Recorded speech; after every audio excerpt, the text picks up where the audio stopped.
Is September. Today is January 7th. It's a Saturday, and it's 2017, and it's around like 9 a.m. in the morning. And believe it or not, Winter Storm Helena is upon us here. I'm supposed to get a lot more snow at home, so depending on how late I'm here, that would affect the vlog because uploading is a sometimes. Today is a story day. Not much going on, and I thought, why not give you the story of my high school part 2. After my junior year, I used to listen to Les Brown tapes every morning. Every morning I'd wake up an hour early just to listen to them, and I'll go into the day, and I would really just carry it with me. And I would smile in school. I was smiling. I was having a ball in school. It wasn't because of school, because I was just so happy about life. Like, I had seen the legit worst and thought that was what happiness was. But then I realized this is what happiness was. I was just waking up and doing what I wanted. And I had people who would look at me and say, why are you smiling? Huh? Why are you smiling? You're in school. And this day will always stick with me. It was a Friday. The day before, on a Thursday, I had watched an Oprah Winfrey interview, and she talked about when you're so happy that your cup just runneth over, where you're so happy that all you do is spread happiness to people. And I remember just going into PE that day, I was laughing, having a good time. I was just uncontrollably laughing. I was laughing at these people because they were so ridiculous. There's like 8 or 9 of them. They were all bunched up in a little circle, and they were like just looking at me, like pointing and like whispering and everything. And I knew what they were talking about. Like, is he on drugs? What's he doing? Why can't he just be angry and sad? Like, no, it is a Friday. I've been working towards this day the whole week, and now it's a Friday, and I can't enjoy myself. So I kind of just looked at them, and I was like, you know what? Your life ain't worth it. If you're not having fun, so be it. And a couple weeks later, I decided to bleach my whole head. I'll put a photo in the video. And a lot of people didn't understand it. They just kind of looked at me and were like, "What?"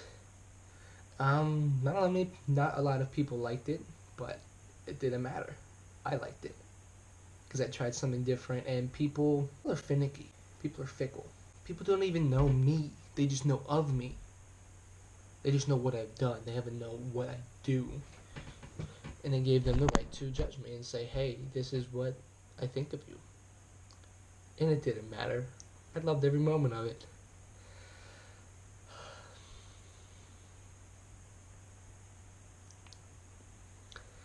And then I did something easy. I was always doing something. I always had a plan. And I wanted to ask this girl to prom. Some prior knowledge to it. Everybody who asked me who I'm taking to prom, I was like, that's classified. Don't need to worry about it. Top secret. I had it all planned out. I talked to her last period teacher and said, Mr. So-and-so, can you give her this envelope or this folder? The folder said top secret classified on it. And inside it, I had typed up a letter. Was, will you go to prom with me? And it said, meet me in the lobby after school. I snuck out of my class early, and I went to my guidance counselor, and I had left a suit there.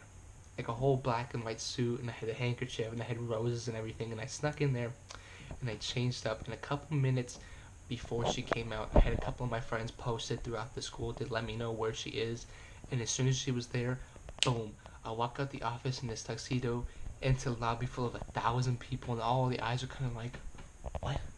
What's he doing? Oh. And I walk up to her, and she turns around, and one of her friends had pointed to me beforehand, and she was like, oh my god. And she said yes. So that was good, and I was like, hey, good job, man, good job. But something felt weird. Like, you know, she was there, and she kind of said yes, but she's like, hey, I gotta run, I gotta go. And I was like, okay, something didn't feel right. So I knew what was coming when she texted me later and said, hey, I'm going with my friends. I'm like, okay. No hard feelings. I went to prom that year with my friend Brian, as you guys have seen in the vlog before. Derek and his girlfriend Amy, and me. It was just us 4, the 3 musketeers and his girl. This was my 3rd prom. Normally you're only allowed to have 2 because junior and senior year, but I was special because I dated a girl who was a year older than me. Her name was Julia. And so I was able to go to prom my sophomore year. And I had a legit ball. We went out to dinner, I had a good time. I get to prom, and it's like the first couple minutes, and we're walking in, and I hear the music, and then I turn to Derek and Brian. Turn to Derek and Brian, and I'm like, yo, I gotta go dance. I'll talk to y'all later. And I run into the middle of the dance floor, and I just start dancing. And I am walking around, like I'm not walking around, but I see these pockets of empty space that nobody is utilizing, and I make my way to them, and I start dancing. And then I see another pocket, and I make my way and I start dancing.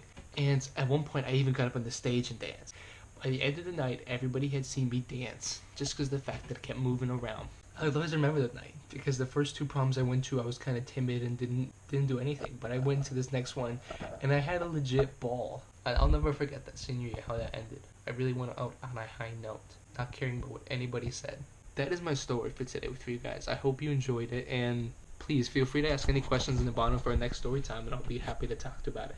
I will be happy to talk to you guys about it. So, while my car warms up out here, I thought I'd just show you a little bit of what Storm Helen is doing to us out here. This is just Woodbridge, down where I live in Richmond. It is supposedly about 6 to 7 inches, and even further south, ironically, about 8 to 9, even 12 inches in some places. That's crazy. Normally you see this stuff up in in the New England area, but down south, like in Georgia, what? This makes no sense. Global warming at its finest. I know, Al Gore was right.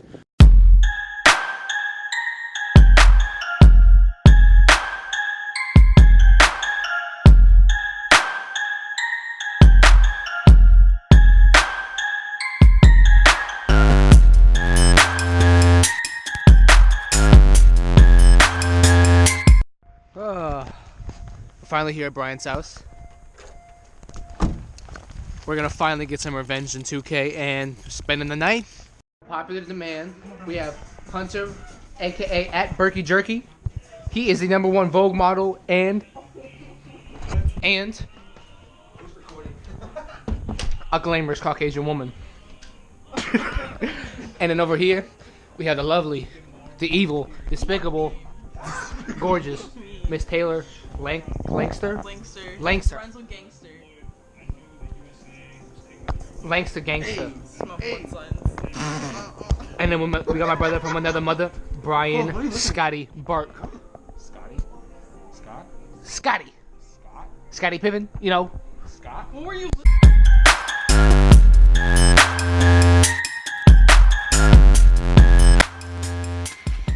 Who doesn't love a good face mud mask?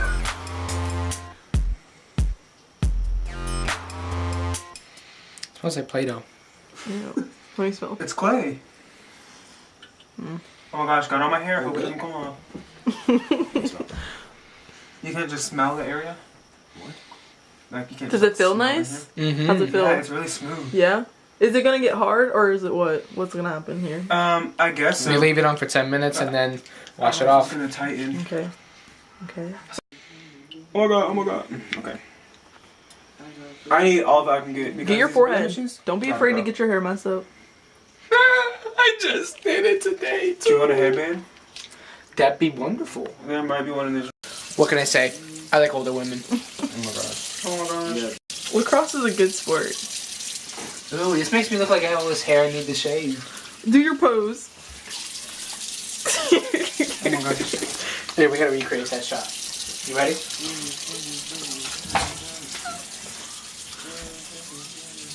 It smells good. I feel good. I feel revitalized. So how do you feel? Like a newborn baby's ass. Oh wow. Okay. Oh, nice. Hunter, how do you feel? Revitalized, cleansed, clarified. Like a Caucasian. Like all the above. A freaking Caucasian. Oh my gosh. Scotty's house. You can get God. You can get God. Boy. Shh.